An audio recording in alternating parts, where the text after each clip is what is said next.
অভিষেক পৌঁছে গেলেন সৌরভ বিরাটের এক সারিতে।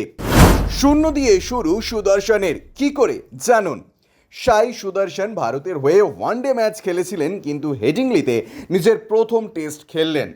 আগে থেকেই জল্পনা ছিল ইংল্যান্ডের বিরুদ্ধে প্রথম টেস্টে তার অভিষেক নিশ্চিত, আর সেটা সত্যি প্রমাণ করেই প্রথম টেস্টের প্রথম দিনেই খেলতে নামলেন সাই সুদর্শন। তবে শুরুটা ভালো হলো না আইপিএলের দারুণ খেলা সুদর্শনের।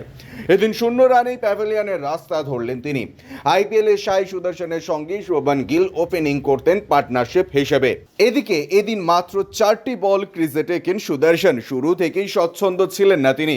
4 বলের মধ্যে 2টি বল তার বিরুদ্ধে আউটের অ্যাপিল করেন, কিন্তু চতুর্থ বলে তিনি আউট হয়ে যান।